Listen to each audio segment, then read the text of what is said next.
Happy Pride Month, everyone. This Pride Month is sort of an important one, considering everything that's happened over the last nearly 6 months in the Trump administration. So this Pride Month should not just be a time to celebrate love and inclusivity, but a time to educate yourself, a time to fight for queer Americans, and a time to fight against discrimination. Both times before Trump was elected, it was said that he wouldn't attack the rights of queer people, or even that he was for the rights of queer people. This is a lie. And today I'm going to show conclusively that Donald Trump is a misogynistic, homophobic, transphobic, anti-science bigot. In his first 4 months as president, Trump signed a number of fascistic executive orders attacking the rights of LGBTQ Americans. One of his first executive orders claims to be guided by biological reality. We'll get back to that one later. In this executive order, Trump whines about how we're invalidating the true and biological category of woman. He says that sex is a strict binary, meaning that Trump completely defines intersex people out of existence. But it goes further than this. Trump defines female as a person belonging at conception to the sex that produces the large reproductive cell, and male as a person belonging at conception to the sex which produces the small reproductive cell. So Trump also defines people who produce neither and people who produce both reproductive cells out of existence. He signed another executive order which, according to him, aims to protect children from chemical and surgical mutilation. He claims that medical professionals are maiming and sterilizing impressionable children through a series of irreversible medical procedures. He says that countless children regret these procedures as they realize they'll never be able to have children or breastfeed. Children regretting the fact that they'll never be able to have children or breastfeed. See, when I was 7 years old, or 8 years old, or 10 years old, I actually wasn't concerned about my future ability to have children or breastfeed. Just me, though. I'm assuming most American children have that similar experience, but what do I know? Putting aside the fact that transgender people can and do have children all of the time, Trump thinks that puberty blockers, hormone therapy, and gender-affirming surgery are irreversible. Surgeries and puberty blockers are, of course, not irreversible, and in fact are easily reversible in 99% of cases. However, can, of course, cause semi-permanent changes which are harder to reverse, as can hormones. I'll have a video about that going up at some point on my Team Education channel, but right now I'm focused on thoroughly debunking and pointing out the idiocy that is infecting the Oval Office. Further in this executive order, Trump says that transgender care is spurred by guidance from the World Professional Association for Transgender Health. He claims that they lack scientific integrity, which is of course completely false, and this is easily verifiable. You can see my sources for that in the description, but regardless of whether or not the WPATH is credible, which they clearly are, they are not the only organization providing guidance for transgender care. In fact, let me just find my list here. Here we go.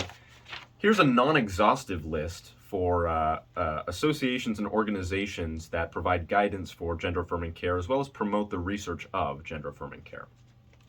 The American Medical Association, the American Academy of Pediatrics, the American Counseling Association, the American Heart Association, the American Psychiatric Association, the Endocrine Society, the American Society for Reproductive Medicine, the American Academy of Child and Adolescent Psychiatry, the American Academy of Physicians Assistants, the American Nurses Association, the American Association of Clinical Endocrinology, the American College of Obstetricians and Gynecologists, the American College of Physicians, the American Medical Student Association, the Pediatric Endocrine Society, the World Health Organization, and the World Medical Organization. Another of his attacks on queer rights was with the executive order titled "Keeping Men Out of Women's Sports." This was just more spurious nonsense, whining about people who transition to be women, how it's unfair and unsafe for women. You know what I think is sort of unsafe for women? Electing a rapist to be president of the United States. That's just my opinion, though. To be honest, I think that Trump is just mad about the fact that he couldn't beat a single woman in any sport. Now, why does Trump, and why do conservatives generally, focus on transgender women specifically? They can't stop talking about trans women using the correct bathroom or participating in sports. And for this, I'm also going to put aside the fact that there are less transgender athletes in this country than there are women who have accused Trump of raping them. But there is a very specific set of reasons that Trump wants you to focus on trans women specifically, and it is because of misogyny. Trump and conservatives generally are misogynistic. They believe that women are the weaker sex who need to be protected by strong men. But they conveniently ignore the fact that the people women need to be protected from are other men. They need to manufacture this idea that women are in danger from trans women simply because a trans woman might have a penis. They need to manufacture this idea that women are weaker. They need to perpetuate the notion, which ironically is pretty true, that men are a threat to women. So let's be clear, men are a threat to women. The perpetrators of hate crimes are overwhelmingly men. The perpetrators of hate crimes based on perceived gender discrepancies are overwhelmingly men. The demographic that overwhelmingly preys on women, assaults women, and rapes women is men. So yes, men are a threat to women, and this is something that seriously needs to be addressed. You know who's not a threat to women? Women. Largely, other women are not a threat to women. I personally also believe that Trump doesn't understand why someone would want to be a woman, because Trump hates women and sees them as inferior, but he needs to pretend to care about them. But it goes deeper than that. He intentionally ignores people who transition to be men for the same reason, his misogyny. We've done a number of scientific studies evaluating sex-based differences in athletic performance of various sports, and there are sports where women outcompete men, including archery, shooting, darts, long-distance swimming, horse racing, skiing, tennis, and so many others. But Trump doesn't want to talk about trans men having a competitive advantage in those sports because he can't believe that. He can't believe that a woman can be better than men in anything. The whole entire idea is based on misogyny. It's based on the false notion that women are inherently inferior to men in a biological sense. It's all misogyny. Going back to executive orders, Trump also revoked a number of Biden's executive orders, including Executive Order on Preventing and Combating Discrimination on the Basis of Gender Identity or Sexual Orientation, Establishment of the White House Gender Policy Council, Memorandum on Advancing the Human Rights of LGBTQI persons around the world, Guaranteeing an Educational Environment Free from Discrimination on the Basis of Sex, including Sexual Orientation or Gender Identity, and Executive Order on Advancing Equality for LGBTQI individuals. So what do these Biden-era orders do?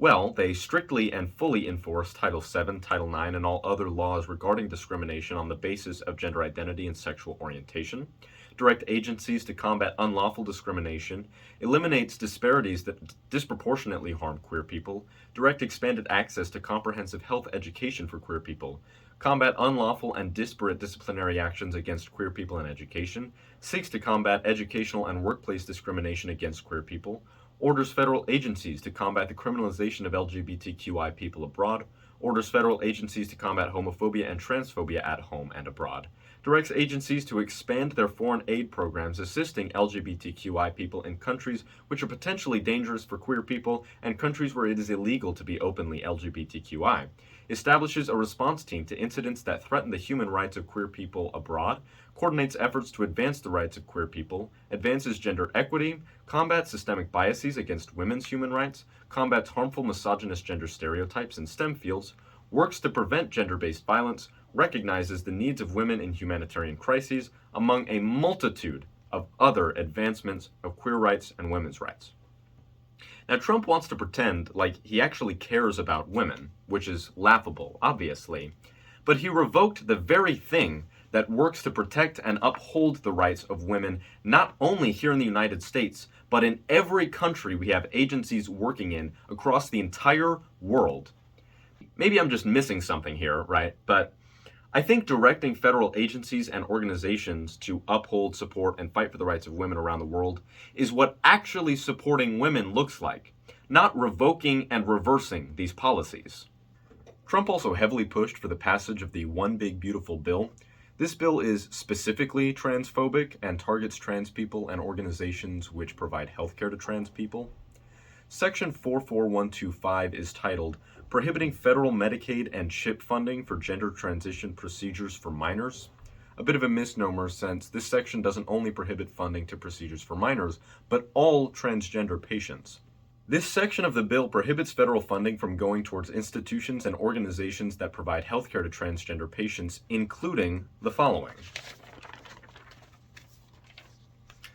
castration, sterilization, orchiectomy, scrotoplasty, vasectomy, tubal ligation, hysterectomy, oophorectomy, ovariectomy, metoidioplasty, clitoroplasty, reconstruction of the fixed part of the urethra with or without metoidioplasty or phalloplasty, penectomy, phalloplasty, vaginoplasty, vaginectomy, vulvoplasty, reduction thyrochondroplasty, chondrolaryngoplasty, mastectomy, any plastic, cosmetic, or aesthetic surgery that feminizes or masculinizes the facial or other body features of an individual, any placement of chest implants to create feminine breasts or any placement of erection or testicular prostheses, any placement of fat or artificial implants in the gluteal region, of course, administering, prescribing, or dispensing to an individual medications including GnRH analogs or other puberty-blocking drugs to stop or delay normal puberty, and testosterone, estrogen, or other androgens to an individual at doses that are supraphysiologic than would normally be produced endogenously in a healthy individual of the same age and sex. Now, it lists exceptions for when these treatments are to correct different medically necessary procedures. Obviously, Republicans will refuse to accept that gender transition is a medically necessary procedure for transgender patients, but that doesn't change the fact that it is. It is recommended by medical professionals as the accepted treatment for gender dysphoria. And forgive me when I say Republicans, but every single Republican, save for 2, voted to pass this bill. From everything we've covered so far, it's pretty clear that Trump is just a homophobic, transphobic, misogynistic piece of shit. It is clear that he does not support the health, safety, well-being, or rights of queer and trans Americans, meaning he does not support the rights of Americans, period. If there's one group of Americans that is actively targeted by the president of the country, you can't say that leader supports the rights of Americans. A real leader supports the rights of all Americans, not the Americans he deems comfortable with existing in the public sphere. Remember I said earlier we'd come back to the fact that Trump is anti-science? We're here now. Trump is unequivocally anti-science. He does not support scientific advancements. He does not base any of his policy decisions on sound science. This is a paper called Is Sex Still Binary?, which was published in Medizinische Genetik, or Gene Medicine. It's a German journal of medicine. This paper demonstrates exhaustively how advancements in our understanding of biology and medicine have precluded the idea of a sex binary or a gender binary. It talks at length about how we have discussed, researched, and learned that gender and sex are separate and distinct, even if regularly in concordance with one another. Another paper, Do Sex and Gender Have Separate Identities?, published in the Journal of Sexual Behavior, mentions immediately in the abstract, you don't even have to go digging, that sex and gender are separate, that gender is a sociocultural construct which is not always concordant with a person's sex. But of course, there are libraries and libraries of medical, psychiatric, and biological research on gender and sex, and there is not one single physician or surgeon or nurse worth their salt who denies the biological reality that sex and gender are different or that sex and gender are not binary. So, the real actual reason I'm making this video is because I've heard it said an alarming amount that the rights of queer people are not under attack, or that America is the safest country for trans people, or that Trump is not attacking trans rights, or even, God forbid, that science doesn't affirm trans people, or that you can't be trans because of basic biology. All of these are completely bullshit. Anyone who tells you that Trump supports gay people is either completely uneducated and wholly prepared to have this conversation, or they're lying. Anyone who says trans rights are not under attack is either completely blind to the truth, or they're lying. Anyone who says science or medicine or biology doesn't affirm trans people is either stupid or they're lying. It doesn't even take a lot of effort to research it. It just takes a modicum of honesty. If someone can be born with a uterus and ovaries and a vulva and produce eggs and have the capacity to birth a child, but they have XY chromosomes, which is a real thing, by the way, it's called Swyer syndrome, you can look it up, then sex cannot be the same thing as gender, period. Sex and gender must be distinct categories no matter which way you slice it. Right now, and probably for the next 4 years, Trans people in the United States are in serious danger. Queer rights in the United States are under attack, and you cannot be a good, conscionable citizen if you are not fighting like hell for your fellow person. Happy Pride Month. Stay curious, stay skeptical, and as always, be kind. I'll see you next time.